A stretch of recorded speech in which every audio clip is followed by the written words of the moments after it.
और पिछले साल रक्षा मंत्रालय बजट को खर्च के लिए 5.67 लाख करोड़ रुपए मिले थे। अब सरकार ने इसे और बढ़ा दिया है। रक्षा मंत्रालय को 7,08,000 करोड़ रुपए का बजट आवंटित किया गया। कैपिटल आउटलेट बजट के तहत रक्षा बलों को आधुनिकीकरण के लिए 2.19 लाख करोड़ रुपए मिलेंगे।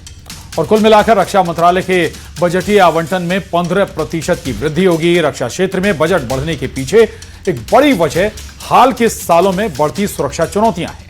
पाकिस्तान और चीन का गठजोड़ तो है ही, उस पर से चीन, बांग्लादेश और पाकिस्तान की बढ़ती नजदीकियों की वजह से भारत पूरी तरह तैयार रहना चाहता है। और इस रिकॉर्ड बजट से भारत की सेनाओं का जोर शोर से आधुनिकीकरण भी होगा। प्रधानमंत्री जी के आत्मनिर्भर भारत और विकसित भारत 2047 के संकल्प को सशक्त आधार देता है, जिसमें समाज के सभी वर्गों के उत्थान के लिए समुचित प्रावधान किए गए हैं। और इस बजट में रक्षा क्षेत्र के लिए 7.85 लाख करोड़ रुपए का प्रावधान किया गया है।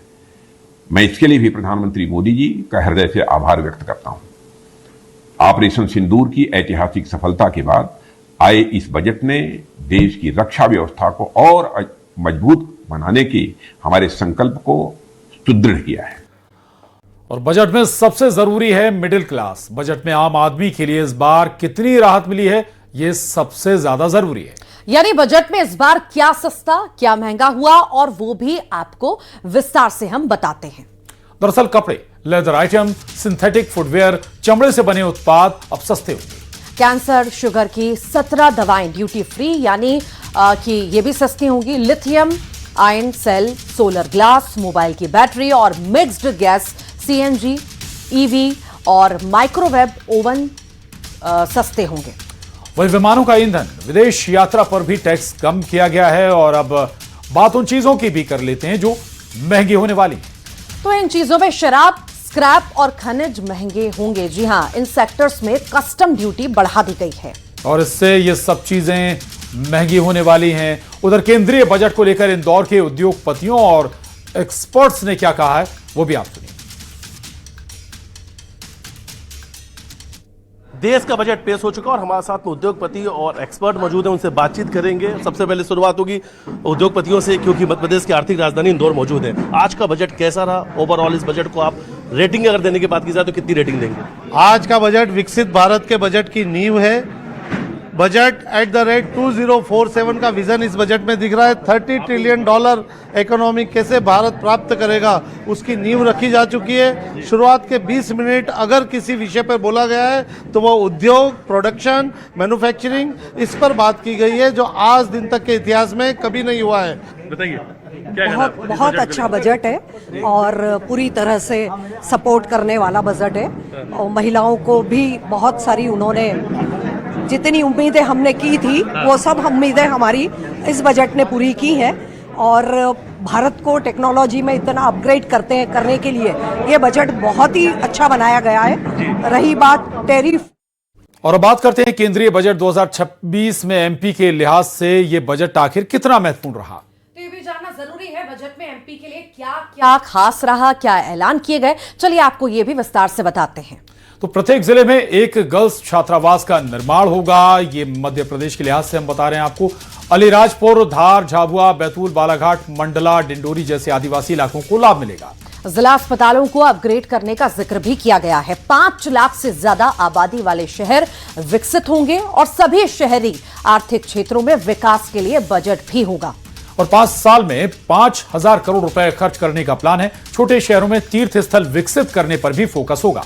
और इससे एमपी के भोपाल, इंदौर को सीधे तौर पर फायदा मिलेगा। ग्वालियर, जबलपुर, उज्जैन, सागर को भी फायदा मिल सकेगा। से बहुत बहुत बधाई। मध्य प्रदेश के ये विकसित भारत 2047 का बजट पेश है, जिसमें गरीब, युवा, अन्नदाता और महिलाओं पर विशेष फोकस किया गया।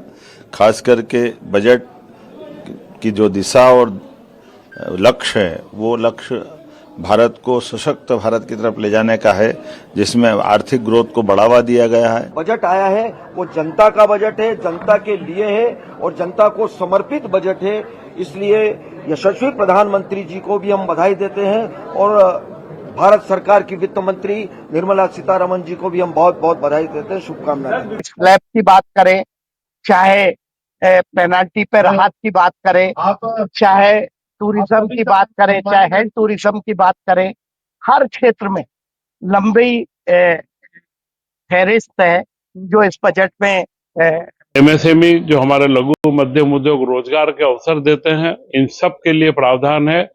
और उसी के साथ में बायो फार्मा और सेमीकंडक्टर और जो हमारे रेयर अर्थ के जो कार्य हैं, तो जो तकनीक है विकसित भारत के लिए 2047 में आवश्यकता, उनका आधार रखते हुए बजट है। और बीजेपी ने बजट को उम्मीदों वाला बताया है, लेकिन विपक्ष का कहना है कि आम लोगों के लिए बजट में कुछ नहीं रहा है। जो सपने 10 साल पहले दिखाए गए थे वो अब भी सपने ही बने हुए हैं। महंगा पर कुछ नहीं किया गया, महंगाई पर, शिक्षा, किसान, महिलाओं के लिए इस बजट में कुछ भी नहीं। कोई किसानों के लिए नई बात नहीं। मोदी जी हमेशा कहते रहे 2014 से हम किसानों की आय दुगनी करेंगे। मध्य प्रदेश के किसान परेशान रहे एमएसपी को लेके, मक्का को लेके। मक्का 1200-800 रुपए में बेचना पड़ रही, किसान अपना उत्पादन में जितनी लागत है उसके पैसे नहीं निकाल पाया। सरकार द्वारा पेश किया गया बजट यथास्थितवादी और आर्थिक असमानता को बढ़ाने वाला होगा, क्योंकि इस बजट से बड़े लोगों को फायदा होगा, मध्यम वर्गीय और उससे नीचे जीवन यापन करने वाले लोगों को कोई फायदा नहीं होगा। जो बजट है मध्य प्रदेश में, इसके इससे कुछ नहीं लगा। देश को 12 साल पहले देश को जो सद्भाव दिखाए गए थे कि रोजगार को लेकर, शिक्षा को लेकर, स्वास्थ्य को लेकर, ग्रामीण अर्थव्यवस्था को लेकर, शहरी विकास को लेकर, बड़े शहर बनाने को लेकर, जो हालात है आज बद से बदतर होने लगे। बात करेंगे बजट की। वित्त मंत्री निर्मला सीतारमण ने आज आम बजट पेश किया है। वित्त मंत्री ने कई बड़े ऐलान किए हैं। बता दें कि इनकम टैक्स स्लैब में कोई बदलाव नहीं किया गया है। रिवाइज रिटर्न फाइल करने के लिए 3 महीने का ज्यादा समय दिया गया है, यानी कि अब 31 दिसंबर के बदले 31 मार्च तक रिवाइज रिटर्न फाइल आप कर सकते हैं। और इस बीच सभी के जहन में एक ही सवाल है कि बजट के बाद अब क्या सस्ता हुआ और क्या महंगा हुआ। तो चलिए आपको बताते हैं। एक तरफ जहां पर लेदर के आइटम अब सस्ते होंगे, तो वहीं शराब अब महंगी हो जाएगी और इसके साथ ही बैटरी के दामों में भी भारी गिरावट देखने को मिलेगी।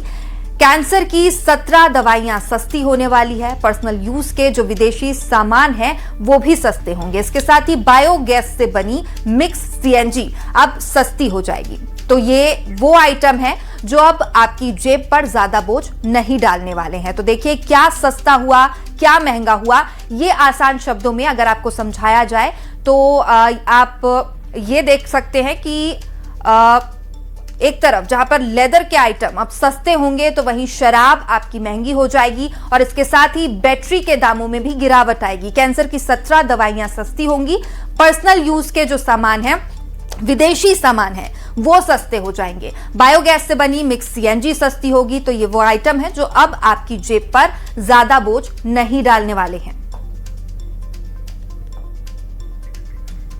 तो वित्त मंत्री निर्मला सीतारमण ने आज आम बजट पेश किया है। काफी लंबे समय से सभी लोगों को इस बजट का राह देख रहे थे और वित्त मंत्री ने कई ऐसे बड़े ऐलान किए हैं। और इनकम टैक्स स्लैब में कोई बदलाव नहीं किया गया है, लेकिन रिवाइज रिटर्न फाइल के लिए यहां पर 3 महीने का ज्यादा समय दिया गया है, यानी कि 31 दिसंबर के बदले आप 31 मार्च तक रिवाइज रिटर्न फाइल कर सकते हैं। लेकिन इस बीच सबके जहन में यह सवाल सामने आया, जहां पर बजट के बाद अब क्या सस्ता होगा, क्या महंगा होगा, ये सब सोच रहे थे। एक तरफ जहां लेदर के आइटम अब सस्ते हो गए हैं, तो वहीं शराब महंगी हो गई और साथ ही बैटरी के दामों में भी गिरावट आई है।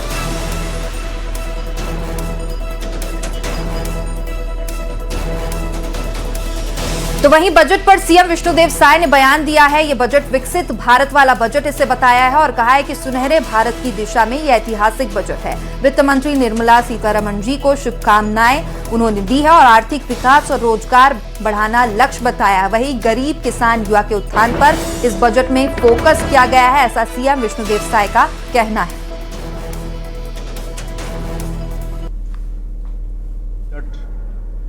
कर्तव्य भवन में पहली बार प्रस्तुत हुआ है और देश की वित्त मंत्री श्रीमती निर्मला सीतारमण जी ने प्रस्तुत किया है, माननीय हमारे देश के यशस्वी प्रधानमंत्री श्री नरेंद्र मोदी जी के मार्गदर्शन पर। और ये बजट विकसित भारत और सुनहरे भारत की दिशा में एक ऐतिहासिक दस्तावेज है। इसके लिए मैं समस्त छत्तीसगढ़ की 3 करोड़ जनता की तरफ से हमारे देश के यशस्वी प्रधानमंत्री श्री नरेंद्र मोदी जी और वित्त मंत्री श्रीमती निर्मला सीतारमण जी को बहुत बहुत बधाई देते हैं, शुभकामना देते हैं। हमारे छत्तीसगढ़ जैसे प्रदेश को बहुत ही लाभ होने वाला है। इस बजट में किसानों के लिए बहुत ध्यान दिया गया है। किसानों की आय कैसे बढ़े, खेती का व्यवसाय कैसे बढ़े, इसके लिए बजट में उपाय किए गए हैं। और एआई के माध्यम से भी खेती कैसे बढ़े, इसलिए एआई पर भी फोकस किया गया है।